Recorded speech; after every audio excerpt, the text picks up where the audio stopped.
Good day, students, and welcome to Chapter 14, BLS resuscitation, otherwise known as basic life supports resuscitation, what I like to refer to as high quality CPR. That's what we're going to talk about throughout this lecture, the importance of CPR and your role as an EMT when doing BLS resuscitation.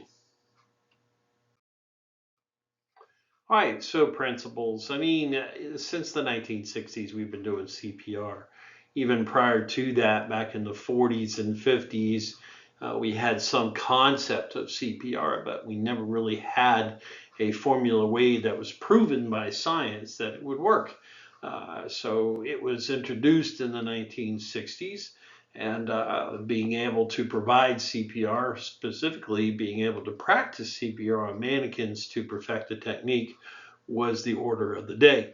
Specific techniques have been reviewed and revised over and over and over again since that time, with the most common rules and regulations coming from the American Heart Association and the Emergency Cardiac Care Council. The goal is to produce the best recommendations possible, and it's all based on science. Everything that we do in medicine, and especially emergency medicine, is all based on research. The most recent review was the 2025 performed by ILCOR, and it's been released with the new guidelines. So yes, that statement there was when these were originally written, but we do have new guidelines that were resuscitated or were released in 2025, and that's what you're being taught on today. All right, so what is it? Principles. Principles of BLS, non-invasive emergency life-saving care. What we like to call pump and blow, man. You got to pump on their chest and blow into their lungs one way or another to be able to ventilate them and save their lives. It's used to treat patients that have airway obstructions, respiratory arrest, or cardiac arrest. Right, so focus is on the ABCs, and I do like to refer back to airway, breathing, and circulation. Those are the original foundations. If the patient is in cardiac arrest, then it is CAB sequence is used. So what we call the unresponsive protocol, the algorithm as it's called with American Heart Association, is hey, are you okay? You're unresponsive, so we follow that CAB sequence or CAB algorithm. So as you can see here, the focus here, as you can see in this top right corner here, we have CPR in progress. They've got hands on the chest. Over here, they're opening the airway, and then they're actually doing ventilation. So this is that CAB sequence. Ideally, only seconds should pass between the time you recognize that a patient needs BLS, basic life support, and the time it takes you to start treatment. The biggest thing that we need to understand is that when the heart is not beating, it's being deprived of oxygen. We need to get that oxygen circulating right away because without oxygen, the brain starts to die. Usually within 4 to 6 minutes, you're in pretty bad shape at that point, so you may be non-resuscitatable. Time is critical, folks. Absolutely. 0 to 1 minute, we have what is called the cardiac irritability stage. The heart's getting irritated because it's not getting oxygen. It's not pumping blood, so therefore it cannot get oxygen. Within 0 to 4 minutes, minimum, time frame minutes, brain damage is not likely. But from 4 to 6 minutes, that's when the brain damage is possible. Anything beyond that 6 to 10 minute mark, brain damage is very likely. More than 10 minutes, there's definitely irreversible brain damage. So the bottom line is that we need to do high quality HQCPR, high quality CPR, folks. That's something to be thinking about. And we're going to teach you those premises to include team dynamics, also using a coach, using hovering techniques, all the things that we can do that we can definitively help that patient survive. All right, so cardiopulmonary resuscitation, CPR, it reestablishes circulation. When you're pumping on somebody's chest, you're pushing blood around. In the first, few minutes of the resuscitation, that patient has a chance because there's oxygen still within their bloodstream. So with that oxygen still in their bloodstream, if we just push it around, it's getting to the brain, it's getting to the lungs, it's getting to the kidneys, and it's getting to as many tissues as it can flow to. The problem is if we don't replace the oxygen that's in the bloodstream, that's when it starts to get downhill for that patient. That's why as EMTs we carry oxygen. So in a bag valve mask, which we'll talk about later, to be able to ventilate with. Defibrillation and advanced intervention is what comes next. Medication therapy is, very much so necessary part to achieve what we call ROSC, R-O-S-C. That ROSC means return of spontaneous circulation. Patient's got a pulse. Woo, that's easy. Big fancy words, right? And acronyms, that's what that ROSC means. Return of spontaneous circulation was just as simple. It's regaining a pulse. So CPR steps, restore circulation, we need to perform CPR or chest compressions. High quality chest compressions, not dinky little no, full. You push down 2 inches and you recoil 2 inches on all patients that are adults and pediatrics. Infants, it's 1.5 inches or 1/3 of the anterior posterior diameter of the chest. And we're going to get to that here shortly.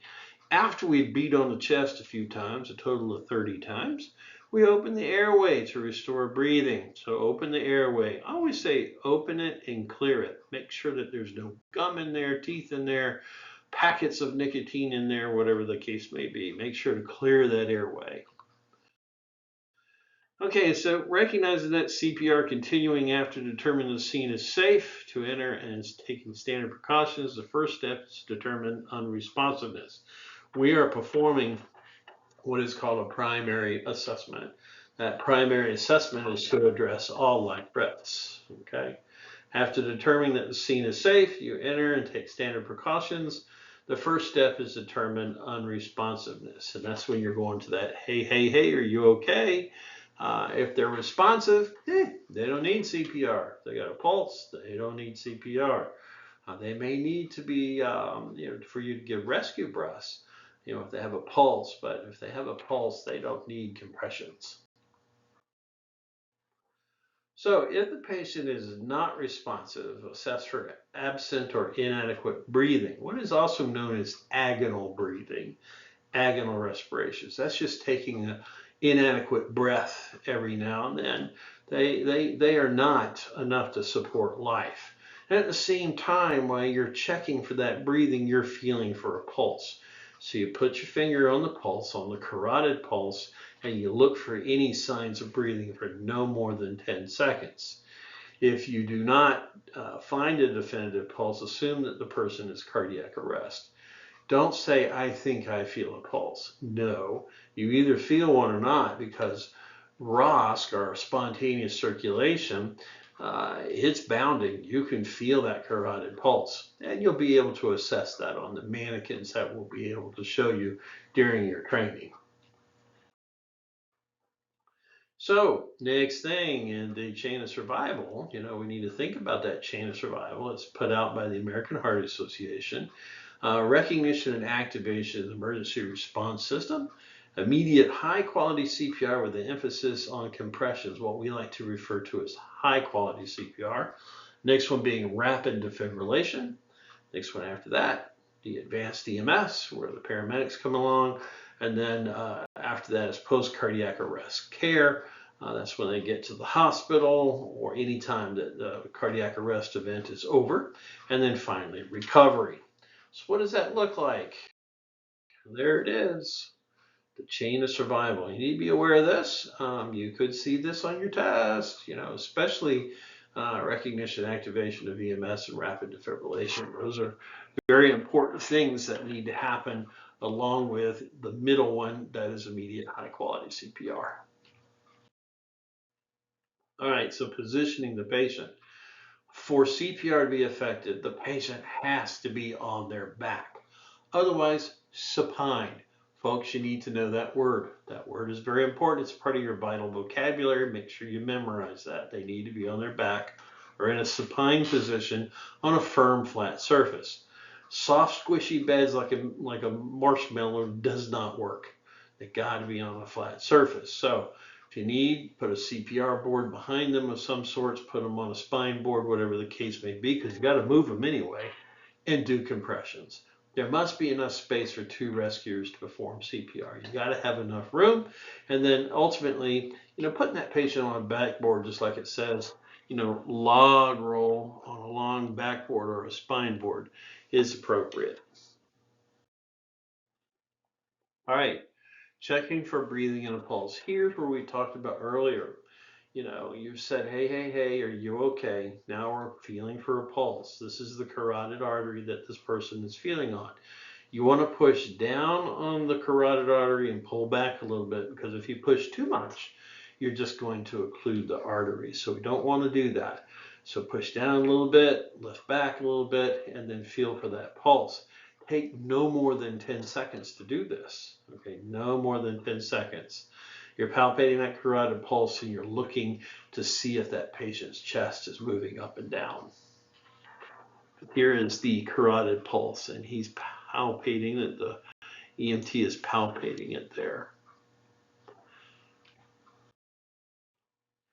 Okay, so this is what we mentioned earlier, rhythmic pressure and relaxation on the lower half of the sternum.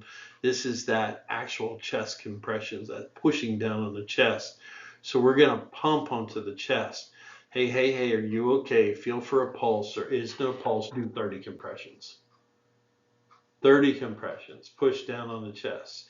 What you're doing is you're squeezing the heart between the breastbone and the spine when you're squeezing it. I always tell people, remember the heart is like a turkey baster. If you don't know what that is, go home and ask your mom or ask your wife or something. It's that thing that you squeeze the bulb and you suck the turkey juice out of the pan so you can make gravy out of it. So when you squeeze it, okay, it loads it ready to go.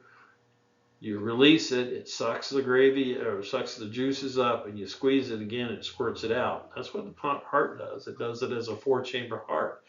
So it's pump, suck, pump, suck, pump, suck. That's the way it works. Pretty simple. Avoid leaning on the chest between compressions. You got to use your body weight. You got to lock your elbows in. Your instructors will be showing you all this on how to get this done.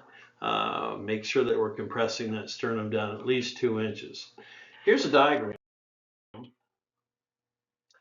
This diagram shows you the lungs and the heart location. The heart, notice that it's in the center of the chest. Down around the nipple line is where the middle part of the chest is, as you can see on this particular anatomic model. That's what you're pushing on. Okay, you're pushing on it. In skill drills 14-1, you will be shown how to do this. So review that skill drill. That's your responsibility.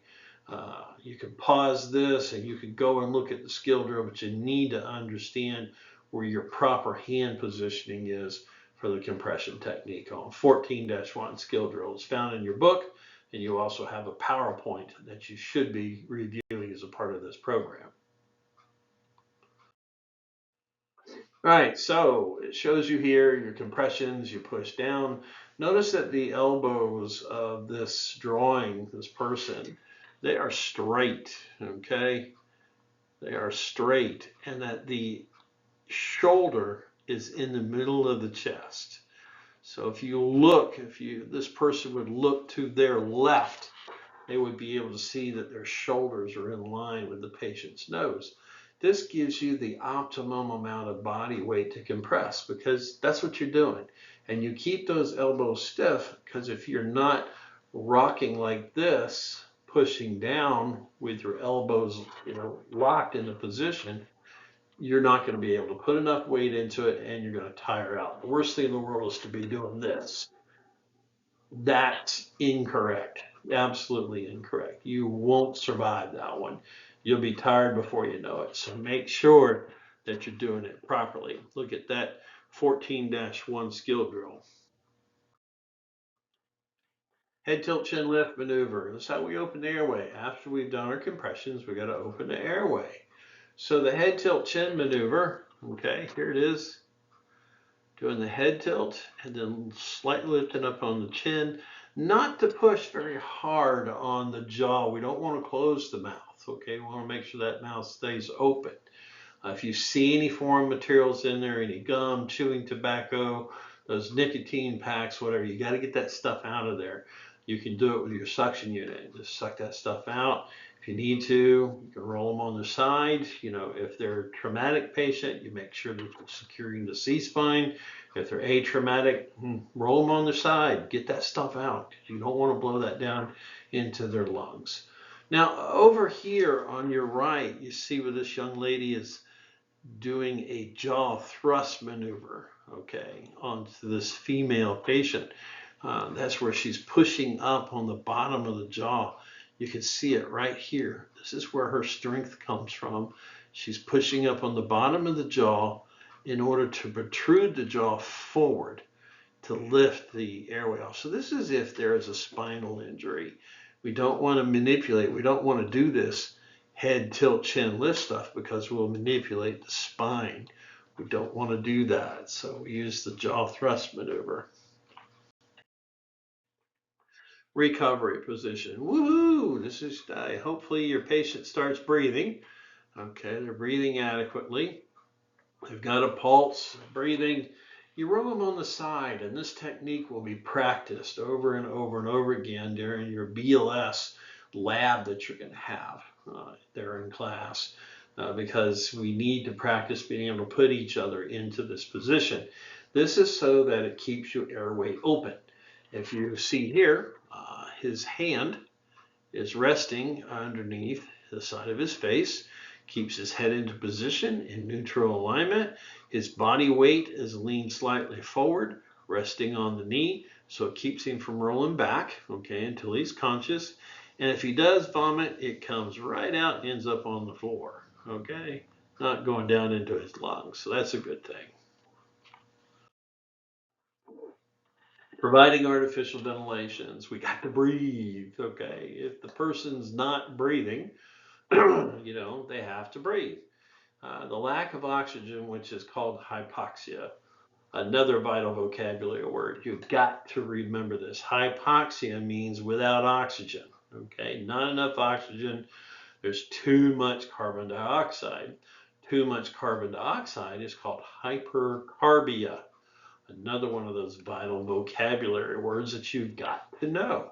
So study them, remember them. You will see them on a test. So when we breathe for them, provide slow, deliberate ventilations that last for 1 second. So it's over a 1 second period. And what we're doing is we're either doing it by mask with a one-way valve or we're using a bag valve mask device. Ventilations can be given by 1 or 2 EMS clinicians.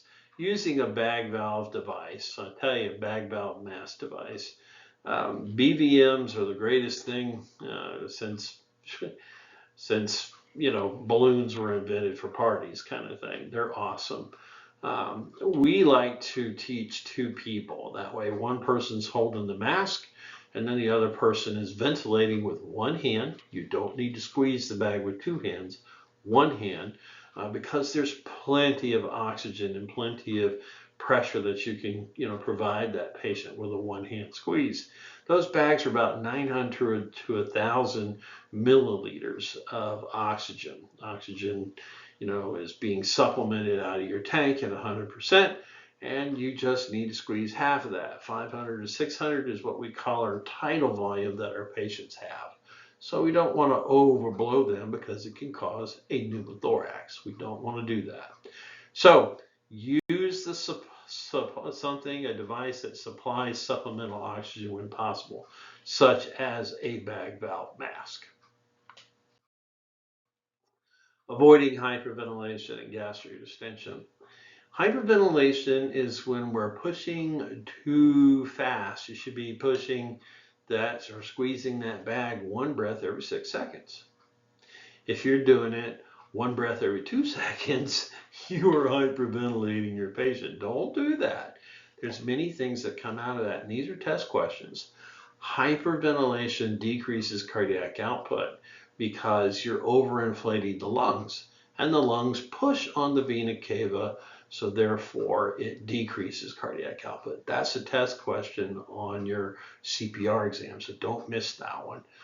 Plain and simple, you don't want to do this, so take your time. 1 breath every 6 seconds or 10 to 12 breaths per minute is appropriate for your patients. Now, about that gastrodistension business, if you're doing too much ventilation, or if you're not holding the airway open properly, that air slips by the lungs and goes right down the esophagus, and in the stomach it goes. So you'll see a patient that has a normal body size when you start, and then they look like Santa Claus by the time you're done with them. They're big and full of air. Well, you need to get that out of there. Excessive ventilation or overventilation or hyperventilation of the patient can cause that inflation of the stomach, and then they can start vomiting. It's just a bad situation. Always have your suction available. Always have your suction. That's one of the major things you got to bring off your truck when you're going to the scene is suction, some kind of suction, because if you don't, you're going to have an awful mess, and somebody's going to say inappropriate, and you're going to get in trouble for it. So got to have it. You can also roll the patient on their side and put a little pressure on the tummy, and it'll help to expel that air so out of the mouth. So that's not a bad thing, but make sure to roll them in that recovery position. One rescuer adult CPR. So single rescuer gives both chest compressions and artificial ventilations. So you're going to give cycles of 30 compressions followed by 2 ventilations. This is skill drill 14-2. Remember, I told you, you've got to go and study these skill drills. So pause this if you want. Go pull it up on your JBL dashboard and look at 14-2 and review that skill drill, because you're going to be expected to have the proficiency of that before the end of the day at your lab. So make sure you're pretty familiar with it so you'll be ready to go. Always preferable to 1 rescuer CPR, 2 rescuer, okay? That way it's less tiring. People can switch, okay? It's less tiring. It facilitates better chest compressions. You'll find this on skill drill 14-3. Again, go look at it, take a look at it. And what's happening here is that you're switching positions every 2 minutes. You're still doing 30 compressions, okay? 2 ventilations, 30 compressions, 2 ventilations. You do that for 5 cycles. You stop, you check for a pulse. If there is no pulse, you continue. And don't forget, somebody should be getting an AED. We haven't talked about that yet, but we'll get to it. Most pre-hospital cardiac arrests, they end up or they occurring because of dysrhythmias. A dysrhythmia means there's a disruption in the heart rhythm. The heart has to beat at a regular rhythm. I'm sure you guys have seen some kind of show where you see little bumpy lines on a piece of paper or on a screen. That is your EKG rhythm. It's supposed to look as a normal, regular rhythm. When it's chaotic, our little squiggly line, we call that ventricular fibrillation. When it's looks like a wide, jumpy line all the way across, we can call that ventricular tachycardia. So both of those are shockable rhythms, and that's what the AEDs, the automated external defibrillators that we're introducing into this section, that's what they do. They recognize those rhythms and they can shock them as long as you use it appropriately. Non-shockable rhythms, include asystole, which is flat line, and another that we call pulseless electrical activity. It looks normal, but it doesn't produce a pulse. That's why we call it pulseless electrical activity. So here we go. Here's a couple of different AEDs, okay? Here, your AEDs. Notice the one big thing. See that green button? Okay. That green button means that you got to push that to get it started. You always have to turn them on, okay? All AEDs, which is exactly what they mean, automatic external defibrillator. You still got to turn them on. Now, sometimes you may find one that when you open the case, it turns them on. You can find these guys in airports, post offices, any governmental building. They're all over the place. You need to be able to utilize this effectively. So all AEDs do require some certain interaction. You've got to do something with it. AEDs deliver a shock. It's an electrical energy source, and it goes from one pad to another. And what it does, it stops the heart so it can reorganize itself. There's a test question on this. Don't miss it. All right. It does not prevent cardiac arrest. Okay. It stops the heart so it can reorganize or reset itself. It's a computer, and it's programmed to recognize the rhythms that it's supposed to shock. And it does it automatically. So you don't have to do the thinking. You don't have to look on a screen. Just follow the prompts that the AE tells you. Turn it on and follow the prompts. That's the answer on the test. All right, so use. Minimize the time of defibrillation by working as a well-organized team. In your lab, you will practice skill drill 14-4. Again, pause the video. Go look at it. Go take a look at the skill drill 14-4 and go over the procedures of using an AED. That's a very important thing because you're going to be practicing in your lab. Pacemakers. Let's talk about special AED situations. Sometimes we have things when somebody has certain situations that we need to think about how we're utilizing the AED. So pacemakers and implanted defibrillators is usually a device that is on the left shoulder, okay? Not on the right, on the left. We put our patches on the right shoulder, okay? And then on the left apex or on the side. Okay, that's where your pads go. If for some reason you see the pacemaker is implanted under the skin, looks like a little small TV remote under the skin, you will place that AED pad at least 1 inch away from the device that's under the skin. If it delivers a shock to a patient, you may, no matter what, you're going to see muscles twitching. Okay. If there is no pulse, you're going to deliver the shock and then you're going to start CPR. The device will tell you shock delivered, begin CPR. So you're going to wait 30 to 60 seconds before delivering a shock from the AED. It's going to automatically take you through those cycles before it tells you, so when you get started on doing CPR on a patient, somebody's got to get the AED. So you're going to be doing your CPR for that period of time anyway. So yeah, make sure that we're following the prompts once the AED gets there. Wet patients, dry them off. If a patient's in the water, pull them out, okay, and dry the skin. Your AEDs aren't submarines, okay? You can't get into the pool with them and dive underneath and stick the pads on them. You got to pull the patient out of the water, all right? We don't use electricity in the water. So take them out of the water, dry them off. Now, if the patient's in like a small puddle of water or snow, not that big a deal, but make sure that when you expose the chest, because you got to expose it, you got to get to the skin. The pads have to be placed on the bare skin. Dry it off. Sometimes they may be hairy and you have to take that hair off. So you can shave it off or you can use an expired pad, put it on the actual site and then tear the hair off with the expired pad and put a good pad on after it. Transdermal medication patches. Many patients have patches on their skin that they deliver medication. No problem if it is on the side that you're going to put your AED pad on. Simply remove it, put on some gloves. You don't want that medication going into your skin.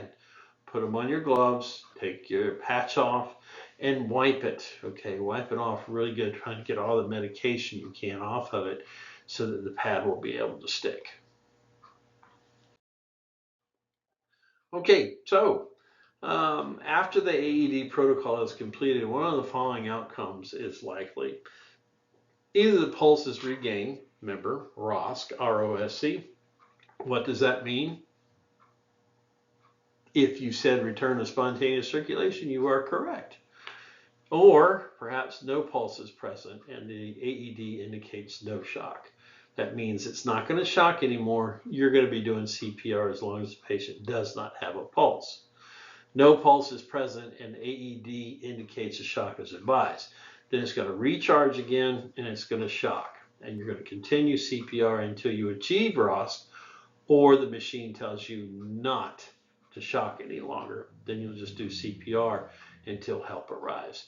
That's the other part. Don't forget, when you start this process, you got to call 911. Of course, we are 911, so a lot of us don't think about it, but those are test questions that you could miss if you don't do it. All right, if an ALS service is not responding and your local protocols say, okay, you better begin transport once the following occurs. Patient regains a pulse. Woohoo! We got ROSC, right? That's awesome. 6 to 9 shocks have been delivered or directed by a local protocol. The AED gives 3 consecutive messages separated by 2 minutes of CPR that no shock is advised. And then finally, if you transport a patient while performing CPR, make a plan for managing the patient in the ambulance. You know, when you put them in the ambulance, things have to continue, high quality CPR, just like you were outside of the ambulance. Let me tell you something, folks. I've been teaching for quite some time, and I teach my EMTs and my paramedics. The patient needs to be in the hospital, okay? They need definitive care. They need doctors and nurses and surgeons and those kind of things. So your goal, once you get to whatever point in your protocols that says load and go, you need to load and go. You need to get that patient to the hospital. Mucho important. If you're en route with an unconscious patient, check for breathing at least every 30 seconds, okay, and see if they're breathing on their own. If the breathing is not present, make sure we're still checking pulses. If pulse is not present, you know, we've got to stop the vehicle, begin CPR if the AED is not immediately ready, call for other ALS resources based on the circumstances, local protocol. The machine will analyze the rhythm and it'll deliver 1 shock if indicated and immediately resume CPR. Once you've done CPR, you'll follow your local protocols, but you need to keep moving either en route to the hospital or en route to ALS intercept. And you're going to learn about that ALS intercept. That's important, especially in, you know, not everybody in the world has a lot of paramedics. So they have a lot of BLS units with an EMT and a driver. That's you, EMT. That is taking care of the patient, and they may need a paramedic unit or what's called a QRV, a quick response vehicle, which they'll get assistance from the paramedic, and the paramedic may even ride in with them. So anyhow, depends on where you're at in the world. A lot of people do a lot of different things. Don't think that just where you're at right now, that's it, because it's not. There's plenty other systems out there that are designed differently. If you're en route with a conscious patient who is having chest pain and becomes unconscious, same stuff. Hey, are you okay? Check for breathing, feel for a pulse at the same time. If there's no pulse, you're going to follow the same process. Okay, we want to stop because we don't want to get shocked. Stop, analyze, you know, shock is advised, shock the patient, start CPR, okay? Then continue your resuscitation, follow your local protocols, and be en route to the hospital or an ALS intercept. Coordination with ALS personnel. Hey, that's what I am, paramedic, okay? If you have an AED available, don't wait for paramedics to ride. Get started, you know. Most of the BLS trucks out there carry AEDs, or maybe if you respond to a facility, the facility has an AED, so don't wait, okay? Notify ALS personnel as soon as possible after you recognize cardiac arrest and tell them what you're doing about it. CPR in place, we have an AED, we're getting started to see when you get here. Do not delay defibrillation. We need to defibrillate as soon as possible. When paramedics arrive, let us know. Tell us what you did. Tell us what you did, you know, local protocols, whatever. Just give us a good picture of what you found when you got there and what you did about it. Management of ROSC. Hey, after ROSC, woohoo, spontaneous circulation. That's a good thing. If there's, if there's respirations, awesome. If there's not, we've got to bag them, okay? At least 10 breaths a minute. So that's one breath every 6 seconds. 10 to 12 breaths per minute is our guidelines. Okay, it's not exact science, but we need to make sure that it's at least 10 to 12 breaths per minute. And we're looking at saturation. Saturation is an O2 sat monitor. If you haven't picked that up yet, you will be taught this in your airway section, and you'll just clip it on the finger and it'll tell you what their sat level is. Check a blood pressure. See if you got a blood pressure, because remember, you got a pulse, maybe you have a blood pressure. And if the patient is responsive, can they follow simple commands? Can you touch your nose for me? Can you squeeze my hands? Can you smile?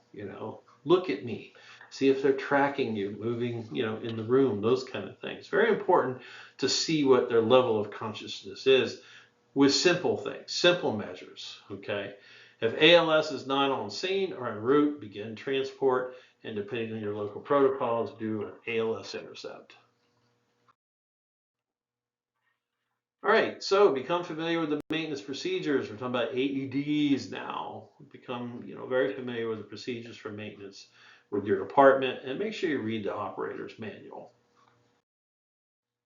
Common errors using AEDs: failure of the machine to shock, find VFib, or applying the AED to a patient who is moving, squirming, or being transported. You don't need to do that. They got a pulse. You don't need it. Okay, we don't put AEDs on patients that have pulses. Okay, turning off the AED before analysis or shock is complete. You may inadvertently hit the power button a second time, which will turn it off. Operator errors: failure to apply the AED to a patient in cardiac arrest. If they have no pulse, put on a AED. Okay, let it do its thing, tell you what to do. Or not pushing the analyzer shock button when the machine advises that. Follow the prompts. Follow the prompts of the machine. Or pushing the power button instead of the shock button when the shock is advised. Oops, because now you just turn the machine off. Don't do that, okay? Make sure the battery is properly maintained. Most AEDs have indicators on them. Green to go, man. That little light somewhere on the AED is lit green at all times, and it tells you that that battery is good to go. Make sure you understand what piece of equipment you have. Look in your operator's manual, and make sure you know what the indicator is and what kind of battery it takes to replace it. Finally, report any failures. If something fails, we track those failures on a state and national level, because we want to find devices that need a little tweaking or a little changing or whatever, so that they don't fail on us in the field. So make sure you have some kind of process to do that. All right, medical direction and incident review related to AEDs. Medical directors are the ones that authorize you to perform whatever skills it is that he or she wants you to perform in the field. They'll approve your written protocols for the use of the AED, and there should be a review of any incident. Pads aren't sticking, AED doesn't shock, whatever the case may be. And then what happens is a quality improvement review will be initiated so that we can find out what happened. It's not punishment, it's to figure out what happened so it doesn't happen again to somebody else. Good stuff. Reviews. Okay, so medical direction and the incident review. All right, so we had something happen, okay, and a patient, ended up not doing well, so we had a review. Yeah, the medical director is going to go, what happened? Okay, tell me the particulars behind it and exactly what happened to this patient, and what can we do to make it better. The goal for a shock to be delivered is within 1 minute of your initial patient contact. So if that patient is non-responsive, hey, are you okay? No response, help, get over here and help. Let's get the AED, put it on. Okay, Somebody will start compressions, and by the time that person gets to his 30th compression, that AED should be open, put on, and given prompts. It should be telling you what to do. That's our goal, is to get it within a minute or less. Devices and techniques to assist circulation. There's a few things. Before you consider using a mechanical devices, ensure that whatever CPR assist device or eCPR you're trained on. Anything that you have needs to minimize any interruptions to CPR. I mean, we can do the good old manual all the way. We've done that for years until these automatic devices showed up. So here's a device. Here we go.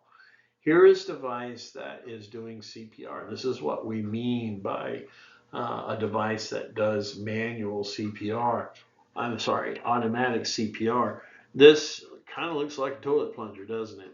Notice how it's in the middle of the chest. Notice how this victim's arms are strapped to both sides. Okay, it's holding the arms in place. It's holding. This is a Lucas device by Physio-Control. Not that it really matters. I have no stock invested in any of this, but that's what this device is. And it's pressing down on the chest. Okay, it provides consistent, depth of compressions, and frees some hands up. I'm also a flight medic, and I'll tell you, this is an invaluable tool because, in a flight situation, there's me and a nurse. And it's hard for us to do all of the jobs that we do, plus also do CPR. So to have this device, it is helpful.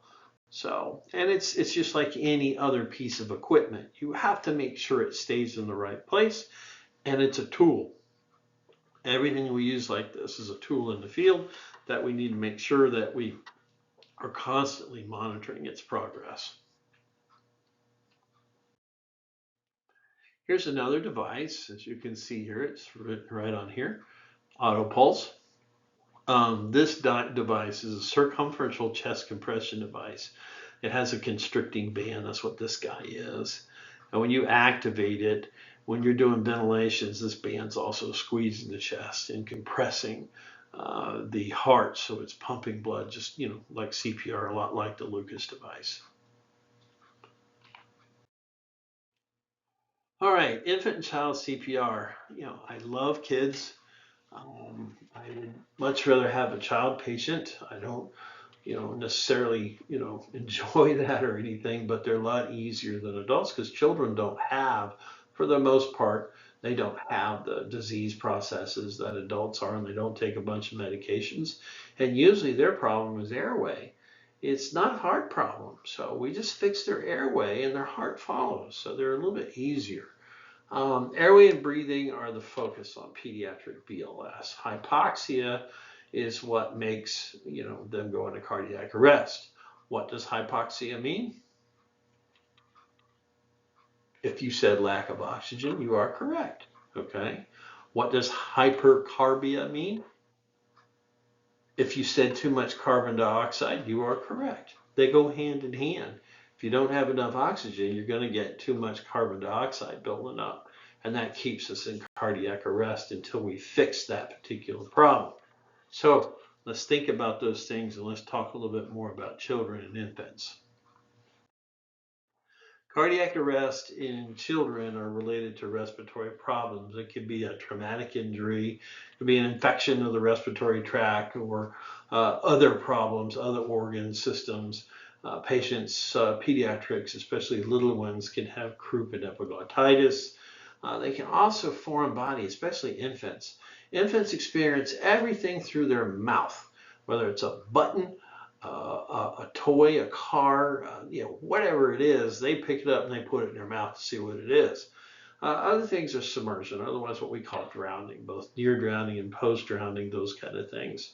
Electrocution, sometimes they do silly things and they bite into electrical cords or get onto something that they get an electrical shock. And then poisoning and overdoses are terrible, and they do happen a lot out there. So, recognizing that and what to do is important to understand that. And then we have sudden infant death syndrome. These happen with little people. little babies, and hopefully you don't have to deal with this, but it does happen. And we have a whole section that we're going to talk about that later in your program when we get into children and infants. So we will talk about sudden infant death syndrome. But these are causes of respiratory problems, respiratory difficulties that lead to cardiac arrest. So, same thing. Hey, hey, hey, are you okay? Gently tap them on the shoulder, speak loudly. You want to see if they're okay, see if they're responsive. You're going to check for breathing and a pulse at the same time. With children, and this is from 1 year to 8 years old, you're going to feel for a carotid pulse. For infant, that's birth until they're 1. You're going to feel what's called a brachial artery, which is here. Everybody take a moment to press on your artery in your arm, your upper arm, what we call the humerus, and see if you can feel it. That's your brachial artery. That's what we're checking on with babies. Okay, for about, we're going to feel for no more than 10 seconds to determine whether they have a pulse. If they don't have a pulse, start CPR, start compressions. Infant and child, same thing. They got to be laying on their back. Okay. As you can see here, this diagram is an infant, okay? And they're using what's called the two-thumb chest encircling technique, where they're using those two thumbs to press down onto the sternum, and they're holding the infant with their palms or with their fingers, okay? So not a difficult thing to do. You're only using two thumbs or the heel of one hand. You can also do a heel of one hand compression. The rate of compressions and breaths should be, once again, 30 compressions, 2 ventilations for 1 rescuer, okay? If there's 2 of you, it's 15 compressions and 2 ventilations, and you guys are going to switch every 2 minutes, okay? Here we go again, skill drill 14-5, okay, for infant chest compressions, and 14-6 for children. So how far do we push down? For infants, 1.5 inches to 1/3 the AP diameter. How far for children? Hey, from 1 to 8, you push down the same as adult, 2 inches, utilizing the heel of one hand. Heel of one hand. All right, foreign body obstruction. Hey, this happens, okay? And either it's a severe obstruction, a mild obstruction, or, a medium obstruction. Foreign body obstruction is very common, especially with smaller children. They run around with a hot dog, and they're biting that hot dog and having a good time, and they choke it down, and then suddenly they can't breathe. So place the unresponsive breathing child in the recovery position. Okay, so they're breathing unless you suspect an injury to the spine, hips, or pelvis. Okay, so if they are, you want to keep them flat on their back and then manage the airway that way. Again, unresponsive but breathing. All right, so the 2 common techniques for manually opening a child's airway are modified for pediatric patients. We use the jaw thrust maneuver if you suspect spinal injury, and then we use the head tilt chin lift maneuver, but modified so you tilt the head back just a little bit. We don't want to tilt it too far because children's airways are smaller, okay? They're more anterior or present forward, more forward in the body, and then we also call it more cephalad, or the airway is higher up towards the head. So if you tilt that head back, way back, you're going to close off the airway. So open it just enough, tilt it back just enough that you can ventilate. That's what's important. Chest rise is the key. Provide rescue breathing for children. 1 breath every 2 to 3 seconds. Okay, 1 breath every 2 to 3 seconds. If they're not breathing and they don't have a pulse, okay, if you're by yourself, it's 30 compressions, 2 ventilations. 30 compressions, 2 ventilations. Remember, if you're with another rescuer, there's 2 of you, it's 15 compressions, 2 ventilations. Okay, 15 to 2. If there's 2, 30 to 2 if there's 1. All right, using AEDs. Hey, we can use an AED on infants and children. Same thing. If it's on scene, don't delay. Do the same thing as you're going to use an AED. It will automatically shock the patient. The only thing that's different is that you may have a pediatric dose attenuator or pediatric pads. You're going to use the pediatric pads. And you can see them. The little pictures on them are different. They show a child on there, not an adult figure. They'll show a child or an infant figure, and they're different sizes. They're not as big, they're smaller. So make sure you use the right pads that are in there if you have a situation where you have an infant or a child in cardiac arrest.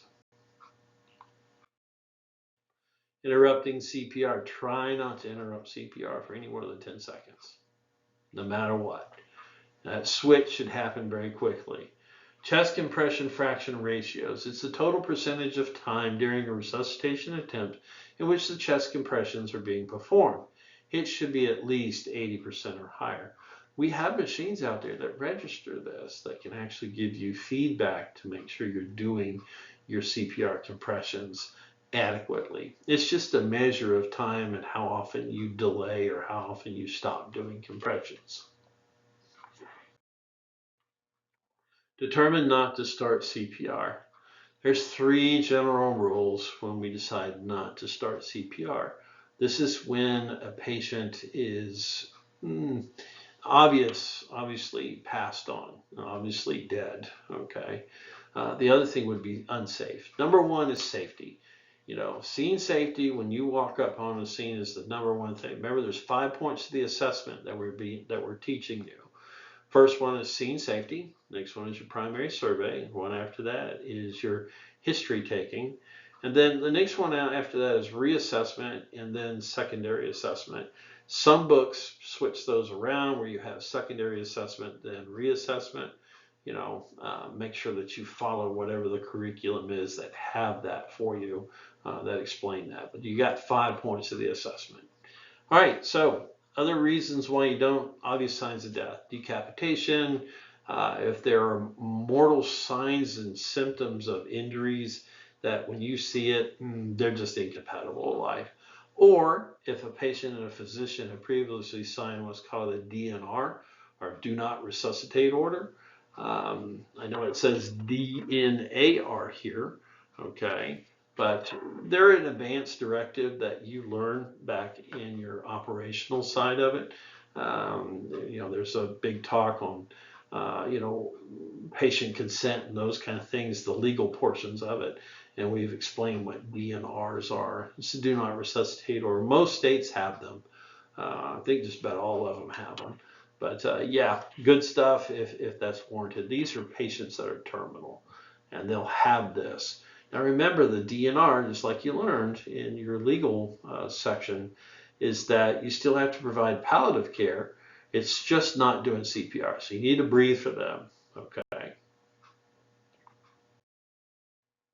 Stopping CPR, use the STOP acronym. S, patient starts breathing and has a pulse. T, patient is transferred to another clinician of equal or a higher level of training. O, you are out of strength. P, a physician directs you to continue, or discontinue, excuse me. All right, so foreign body aspiration. Choking, all right. So recognizing an adult's foreign body air obstruction usually occurs while they're eating. Okay, in children, it usually occurs during a meal or at play. You know, they got something in their mouth, that kind of thing. Mild airway obstruction, that's when they're coughing. You can still hear them moving air and they're coughing. Encourage them to cough it up. You know, have them lean forward, provide, you know, support, that kind of thing. You know, give supplemental oxygen if needed, and get them to a hospital if you need to. Okay, they usually can bring these things up, but if they don't, there's a problem. All right, universal sign of choking. This is what you see here. This is that positioning of this patient. They are choking, okay? Usually it's while they're sitting there and they're having a meal, okay? They grasp their throat and they cannot speak. You may hear some stridor, okay, but they're conscious. That's the whole point. If they're conscious, we are going to perform the Heimlich maneuver. Severe airway obstruction in unresponsive patients. This is a whole different story. If they are unresponsive, they've got a severe obstruction, you're going to start doing CPR, plain and simple. So those are your three types, okay? With severe and they're unresponsive, you're going to do CPR on them because they're unresponsive. So here is your abdominal thrust and your back blows. So if you have somebody with a mild obstruction that you don't hear anything, or I'm sorry, a severe obstruction that you don't hear any voice or anything, but they're still conscious, the recommendations is that you give them back slaps and abdominal thrust maneuver. Okay, it's recommended in responsive adults and children older than 1 year. Thrusts create an artificial cough, so hopefully it'll bring it up. So give them 5 back slaps. Okay, just 1, 2, 3, 4, 5. Turn them around in this position. Okay, put your hands around them. Interlock your hands using the heel of your thumb or the tip of your thumb into the xiphoid process and push up on the diaphragm. You'll get to practice this in lab, on how to do that, how to get this, whatever they're choking on out. It works, okay? It does work. It does work. So just keep on doing it over and over again until it dislodges itself or the patient becomes unconscious. So again, stand behind them. If they're adults, stand behind, wrap your arms around. Make sure you get a nice wide stance so that if the patient does pass out, you can help them to the floor and not fall over with them. Always a good plan. With the fist of one hand, grab the fist of the other hand. Press the fist into the abdomen and quick inward and upward thrust. Continue the abdominal thrust until the object is expelled. Here is a diagram of it. Notice in this particular diagram, the patient is pregnant. Not a problem, okay? Just get your hands up around the chest, around the middle of the chest, above the infant that's inside of mom there, and give the abdominal thrust. If they fall unresponsive, okay, when they fall unresponsive, we're going to do CPR. You help them to the ground, you perform 30 chest compressions. The biggest thing that you're going to do before you give them ventilations, open the airway and look inside. If you see it, get whatever that obstruction is out. That way you're not going to blow it back down. Repeat steps 2 and 3 until the obstruction is relieved or ALS takes over for your patient. Okay, continuing on, for your unresponsive patients, determine unresponsiveness, check for breathing and a pulse. Pulse is present, but breathing is absent. Open the airway and attempt to ventilate. If ventilations don't happen, there's no visible chest rise, reposition and reattempt again. If they don't work, you don't do chest rise, give 30 compressions. Then open the airway, look in the mouth. Attempt to remove anything that you can see. If the object is not visible or cannot be removed, resume chest compressions. Don't blindly stick your finger down there. You need to see it because if you do that, you might push it further down. All right, so foreign body airway obstructions, infant and children. It's common, especially in infants. Like I was telling you earlier, they put everything in their mouth. So once again, you have mild and then you have severe. Mild airway obstruction, as long as the patient can breathe, cough, or talk. Okay, do not interfere. Have them expel whatever it is that's in there. Administering supplemental oxygen and provide support. Okay, that's what we do for these kind of patients, with the mild airway obstruction.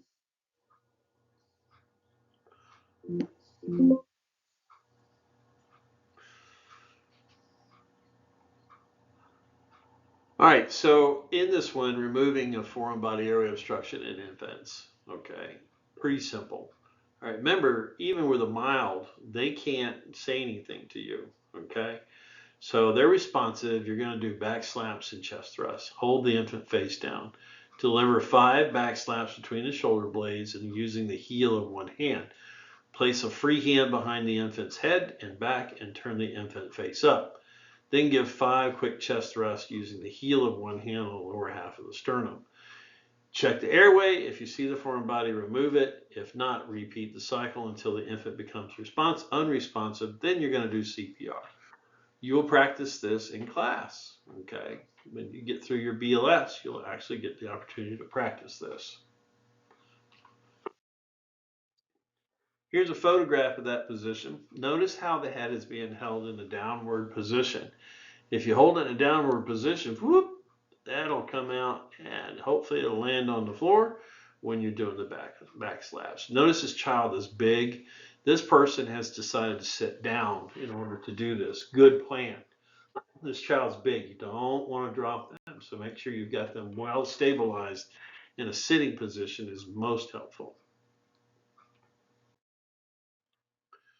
All right, so removing it, continue on, begin CPR, starting with chest compressions, open the airway, look in the mouth. If you see the object, remove and attempt to ventilate. If you don't see the object, resume chest compressions, continue the sequence of chest compressions, then open the airway, look inside the mouth until the obstruction is relieved or ALS takes over. Special resuscitation circumstances. Remember we were talking about the pregnant patient? A few things about that. They're showing displacement, manual displacement. If mom is laying on her back, you need to pull towards you, have somebody pulling towards themselves to displace the infant off of the vena cava while the other person is doing CPR, because the patient won't be getting blood flow if you don't do this. We'll practice that a bit in our obstetrics model, in our module, so you'll be able to understand how to do that. But it's very important that we do that. Now, when we talk about opioids, there's a big addiction to opioids in our country. It's a crisis and a half, let me tell you. If you suspect somebody's overdosing on drugs, opioids are narcotics. What they do is they will knock the respiratory system out so they can't breathe. Their brain is so anesthetized with this drug, they can't think about breathing. So you need to consider giving some naloxone. It's called Narcan. It's a spray that we can spray up the nose. Your local protocol will either allow it or disallow it. Most of them do allow it. Or, obviously when the paramedics come along, we carry plenty of it so we can give to the patient. But make sure you relay that you believe that, if you see evidence of drug use, that kind of thing. Lazarus syndrome. Lazarus syndrome or autoresuscitation refers to the spontaneous resume or return of cardiac activity after the patient has been presumed or pronounced dead. Okay, so EMTs should consider monitoring for the patient for at least 10 minutes after cessation of resuscitation. So if you're told that you need to stop, doing CPR, make sure we monitor from the 10 minutes. So if your patient does not survive, you have another set of patients. These are your family members. Patients' loved ones who are affected by the emergency, okay? They need psychological and emotional support. You're going to have to do that initially until you can turn that over to other family members or pastoral care or somebody provided by the department that you work with. So these are things that we need to remember, is that, we're not at the end of the call yet. We've got new sets of patients now. Keep the family informed throughout the resuscitation. The biggest thing that we hear from family members is that they didn't communicate with us. We didn't know what was going on. So designate one person if possible, if there's enough of you, that communicate with the patient's status at all times during the resuscitation. Be concise and clear and avoid any what we call euphemisms. The patient, your loved one's not doing very well, he may pass on, those kind of things. Try to be more direct, concise, and clear, because that's what they want to hear. They want to hear the truth. Don't sugarcoat things. That's not good. Law enforcement. They need to be involved in this because usually in most states they're involved in this because they'll have to assume the care of the body until after the coroner comes. They'll likely be responsible with what happened next after they passed on, and also ensure that the children aren't ignored. If they're seeing all this going on, that kind of thing, make sure that they're taken care of as well. That we get somebody with them, either like I said, pastoral support or family members, those kind of things. Anybody that can help out in that transitioning after their loved one, their mother, their father has passed on, so has died. All right, so education and training for the EMT. Practice often using a mannequin. Okay, it needs to give you feedback, tell you you're doing a good job. So practice, practice, practice. CPR self-instruction through video and or computer-based models is very, very important. You'll be recertifying every 2 years with every department that I know of, so with CPR. So be prepared for that and practice, practice. All right, so education and training for the public, we do it a little bit differently. You're a patient advocate, okay? Be a part of that. Go to your local YMCA, your local hospital, your local skilled nursing facility, and help out with public education. It's done a little bit differently. You can become an instructor trainer as an EMT, so don't discount that. All right, so let's have a little bit of a review now. We've given you all the information. I've talked to you with everything I know about BLS resuscitation. Let's move to the review. All right, so brain damage is very likely in a brain that does not receive oxygen for. If you said D, okay, 6 to 10 minutes, you are correct. Often this is associated with irreversible brain damage.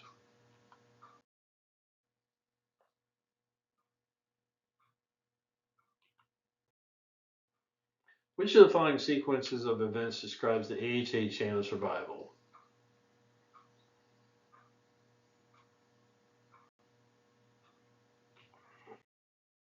Very good. If you said C, you got it. AHA determined that the ideal sequence of event that, if taken, can improve the chance of successful resuscitation is a patient occurring a sudden cardiac arrest, is early CPR, early defibrillation, early advanced care, integrated post-cardiac arrest care, and a recovery plan. Any one of these chains are broken, could make a difference in whether the patient lives or dies. So that's why we follow the chain of survival.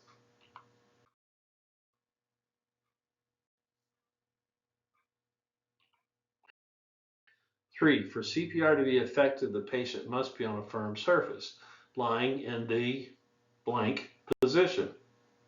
Come on, you guys know this one. If you said supine, that's correct. Remember, this is terminology, vital vocabulary. Okay, you got to know it. Supine is on the back. So face up on the back, supine position.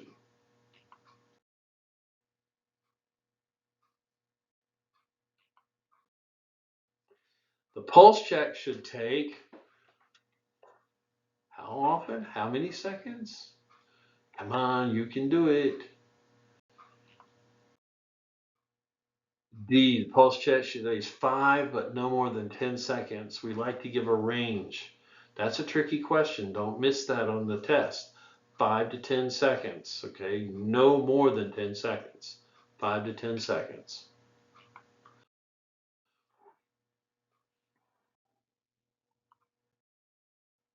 Artificial ventilation may result in the stomach becoming filled with air, a condition called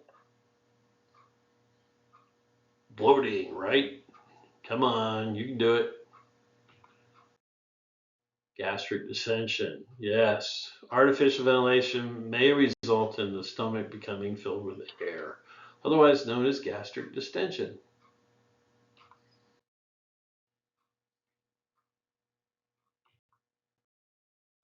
The blank is a circumferential chest compression device composed of a constricting band or a backboard. Remember what this is? Okay, constricting band.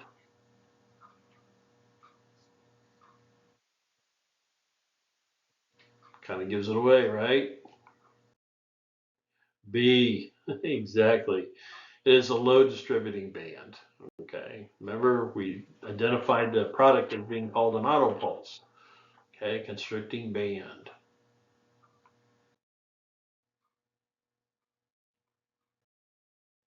Which of the following scenarios would warrant an interruption in CPR procedures?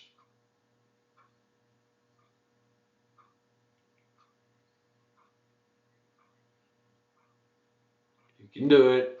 Think about it.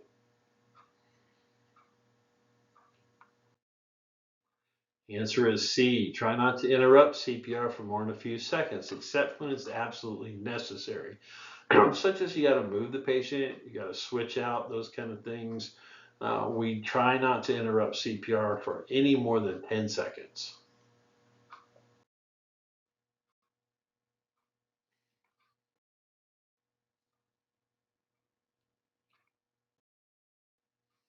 Eight. Once you begin CPR in the field, you must continue until one of the following events occur. One of the following events occurs.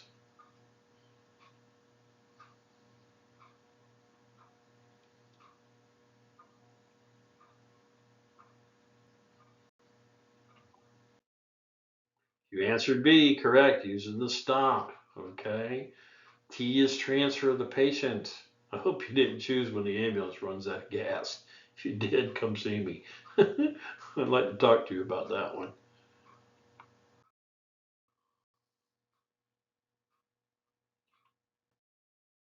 Number 9, instead of abdominal thrust maneuver, use blank for women in advanced stages of pregnancy and patients who are obese. What are they? Remember that hand placement? I even circled it for you. If you'd answered A, correct. Good job. Yes, it's truly, you're doing a chest thrust on these patients. You're reaching around them.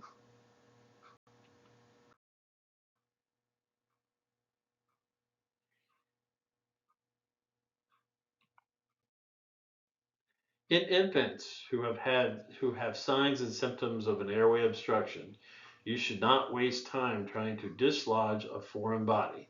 You should intervene only if signs of blank develop, such as a weak, ineffective cough, cyanosis, or stridor, absent air movement, or decreased level of consciousness.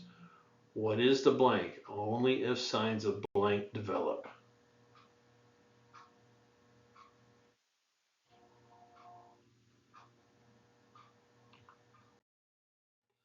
You answered D. Good job. D. Good job. Okay, with mild airway obstruction, the patient can cough forcefully, although there may be wheezing with currently coughs. As long as the patient can breathe, cough, or walk, you should not interfere with their attempts to expel the foreign body. As with an adult, encourage the child to continue coughing and administer 100% oxygen with a non-rebreathing mask and provide transport to the emergency department.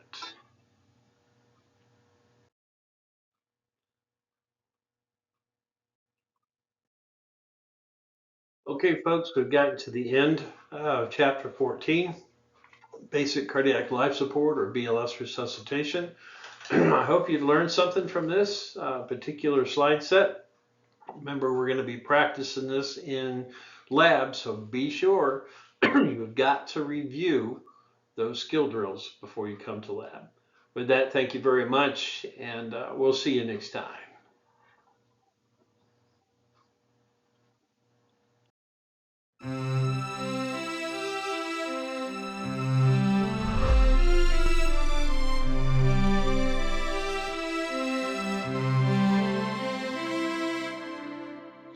See you guys later.